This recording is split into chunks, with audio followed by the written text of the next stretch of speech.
Hi guys! Magandang umaga! Happy Monday morning sa atin pong lahat. Ayan, kamusta po kayo? And shout out sa lahat ng mga nandito ngayon na nakikinig at nakatambay sa akin channel. Maraming salamat sa pagsuporta. Aga-aga pero nandito po kayo at nakasuporta sa atin pong daily videos. Anyway, andito na naman nga po ako ang nag-iisa ninyong nagmamagandang collegiate record supang magatid ng latest update and fresh happenings patungkol sa TVJ. Basta mga balita na may kinalaman po sa Itbulaga, sagot na po natin yan. Ganun din po ang ilang chika sa loob at labas ng showbiz. Kaya naman kung di ka pa nakaka-subscribe, i-click mo na yung subscribe button at notification bell para mag-updated ka at ma-notify ka sa tuwing meron po tayong mga bagong reaction videos, analysis tungkol sa mga kaganapan, mga balita na ating nasasagap araw-araw, mapait, bulaga man pong chika yan or sa loob at labas ng showbiz. And para nga po sa umagang ito, patungkol po sa isang host na finally nagsalita na at lumaban sa kanya pong mga bashers na kung ano-ano po ang mga sinasabi tungkol po sa kanya sa mga naging desisyon po niya sa buhay at kung ano-anong mga paratang ang sinasabi po sa kanya at below the belt na po talaga na kailangan naman po talagang putulin na at patulan na. Nako, hindi po maganda yan na inyong hahayaan lang. Lalo na kung reputasyon mo at pagkatao mo na yung niyuyurakan po nila. Maigi nga po mga ka-Darwikats, matapang to Like Main Mendoza lang po ang peg. Wala pong takot kahit mawala po yung kanyang o mabawasan yung kanyang mga fans. Wala nang matira kung ganito lang din naman ka-toxic yung paligid niya. 'Di ba? But before that, so eto nga po mga ka-Legitaricans at meron pong post ang APT Entertainment naman para po sa upcoming movie ni Bossing Vic Soto. Nako, pinapaulit-ulit ko to guys kasi nais ko pong i-promote ang muling pagbabalik ni Bossing sa big screen. Gawin po natin ito mga ka-Darwikans na blockbuster para matalo po ang movie nitong si Vice Ganda. Pero bukod kasi dun sa labanan ni Vice Ganda at saka ni Bossing sa big screen, ang main na reason is that napakaganda po ng kwento at napakaganda po. Alam niyo yun, yung iikot yung, kung saan iikot yung kwento Pilipinas na hindi pa po nasasakop ng mga dayuhan. Napakaganda at I think deserve po nito ng isang blockbuster hit. So, post po ng APT Entertainment Inc.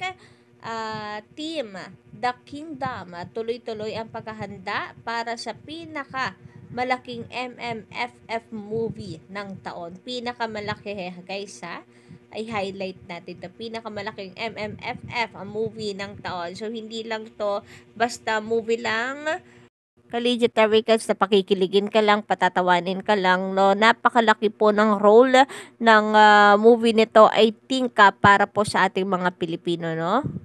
For sure, marami po dito matatalakay ang ating kultura, kaugalian, at magandang asal. And tungkol kasi to sa ating bansa. So, eye-opener din para din sa ating lahat. So, hindi lang isto basta-basta na proyekto.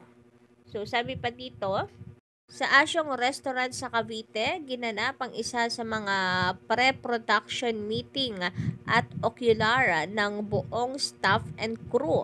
Handog ng MSET, TV Productions, MQuest Ventures Inc. at APT Entertainment Inc. ang The Kingdom, opisyal ng kalahok sa 50th Metro Manila Film Festival ngayong darating na Kapaskuhan. Pinangungunahan ng mga kilalang haligi ng industriya ang pagbabalik ni Bossing Vic Soto at Piolo Pascual kasama sina Shu Ann Dodels, Sid Lucero, and Cristina Reyes mula sa direksyon ni Michael Tuviera, DGPI. Hashtag The Kingdom MMFF 2024, hashtag APT Entertainment, hashtag MQuest Ventures, and the hashtag MZ Productions na I think production company ito ni Bossing Vic Soto.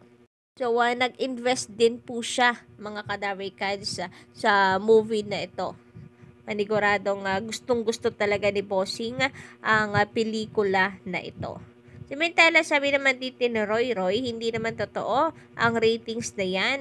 Kaya sa kanila na ang ratings sa Itbulaga ang maraming advertiser. Patungkol nga kasi ito sa paulit-ulit na lang, kadabi ka sa pagtatanggal po sa programang Itbulaga sa mga top TV programs, kahit ang taas naman ng ratings ng EB. Lagi nilang tinatanggal, inaalis, as in, wala talaga, tas no explanations, hindi mo naman masasabi na error lang dahil paulit-ulit.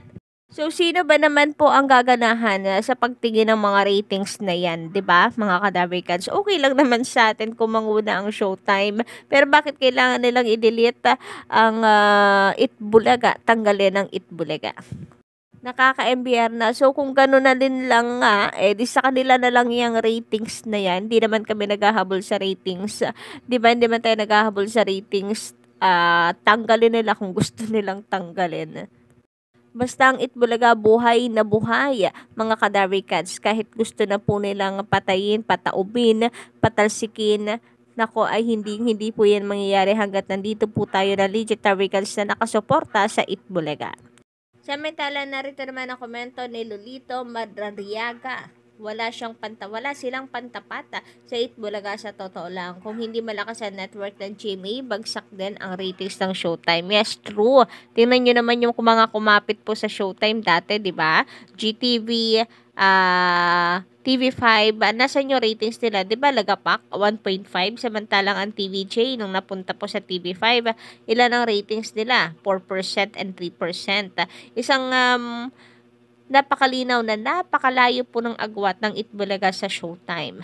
Nasa magandang network lang po kasi talaga ngayon ang Showtime, kaya ganyan ang nakukuha nilang ratings. Pero no hate naman sa Showtime, no? Yun lang talagang nanggigigil tayo sa masyado pong mapagmalaki na ilang kapuso at kapamilya fans. Samantala, dumako naman po tayo dito sa isang host na finally ay nagsalita na at lumaban pumalag sa kanya pong mga bashers na kino-question pati po ang kanyang desisyon sa paglipat at pagdesisyon sa kanya pong pangarap sa buhay. So, anong gagawin po natin kung meron pa pong malawak na pangarap ang isang tao? Hindi ko lamang din po maintindihan yung ibang tao na alam niyo yun, nangangarap lang naman. Pero bakit kinakailangan mga kadabrikats na yurakan pa yung pagkatao mo? Like, yung mga bintang na ginagawa sa kanya na kagaya nitong si Anna Ramsey na may relasyon daw with Kuya Will and kung ano-ano pa pong mga kwento about sa kanilang dalawa ni Kuya Will dahil lamang sa umalis po siya sa Showtime.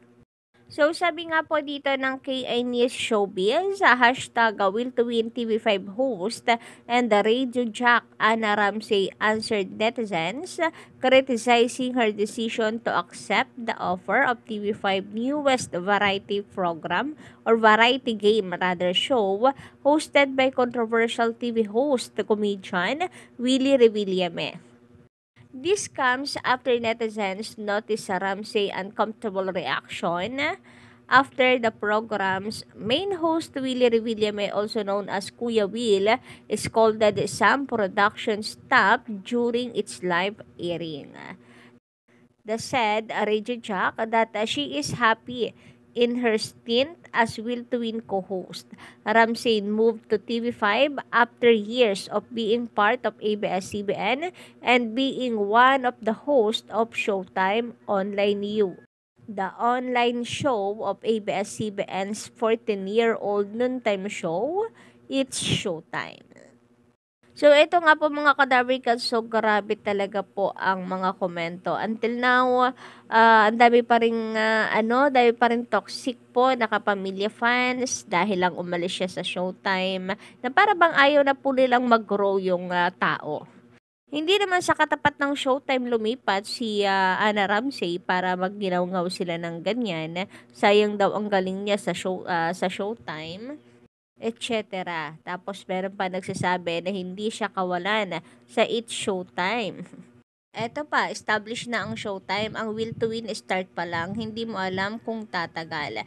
And napakarami pa pong mga negative reactions and the comments patungkol sa kanya. Di ko na nga po sinama yung ini-issue pa sila ng dalawa ni Kuya Will at kung ano-ano pa mga kadarikans kasi napakaano na po below the belt na yung kanilang sinasabi. Lumipat lang naman siya, hindi naman sa katapat ng Showtime, pero ganyan po sila, lakas ang harsh po nila dito kay Ana.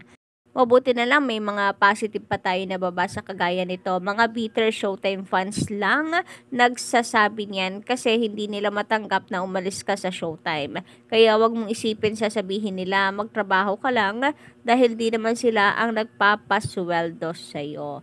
Isang malaking check. So yun lang po muna guys ang ating update para sa umagang ito. Don't forget to click the subscribe button and notification bell for more updates.